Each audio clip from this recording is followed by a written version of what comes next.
Everyone welcome back to the channel. তো নতুন আলোচনা চলে এসেছে রাক্ষস সিনেমা নিয়ে।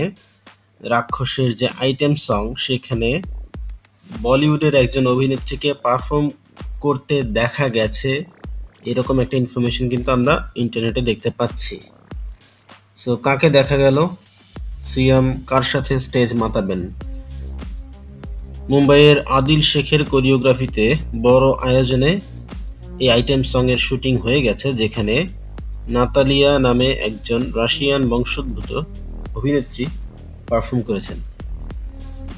নাতালিয়া বলিউডের রিয়েলিটি শো বিগ বস, মস্তি 4, হাউসফুল 5, হলিউড 365 ডেইজ এর জন্য সুপরিচিত।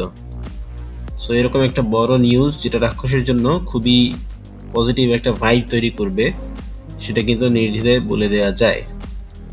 এই আইটেম সঙ্গে শুটিং অলরেডি কমপ্লিটেড। খুব শিগগিরই হয়তোবা রাক্ষসের প্রমোশনাল কন্টেন্ট হিসেবে এটা অনলাইনে চলে আসবে।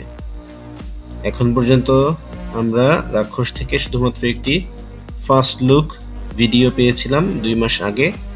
এরপর সিয়ামের একটি ফটো শেয়ার করা হয় রিয়েল এনার্জি প্রোডাকশনের পেজ থেকে। এখানে নাতালিয়া যেমন একটি চমক, ঠিক তেমনি আরও একটি চমক হচ্ছে কোরিওগ্রাফার আদিল শেখ। আদিল শেখ কিন্তু বলিউডের যে দিলবার সং, যেখানে পারফর্ম করেছিলেন নোরা ফাতেহি, সেই সং-এর কোরিওগ্রাফার। সো হিউজ একটা বুস্ট ফর রাক্ষস যদি এরকম লেভেলের কোরিওগ্রাফার রাক্ষসের আইটেম সঙ্গে কাজ করে থাকেন।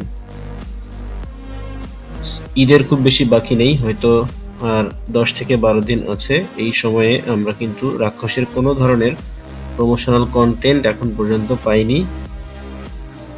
সো খুব শিগগিরই তাদের এন্ড থেকে ফার্স্ট লুক তো তারা দিয়েছেন, টিজার কিংবা সং বা ট্রেইলার আমরা এক্সপেক্ট করছি।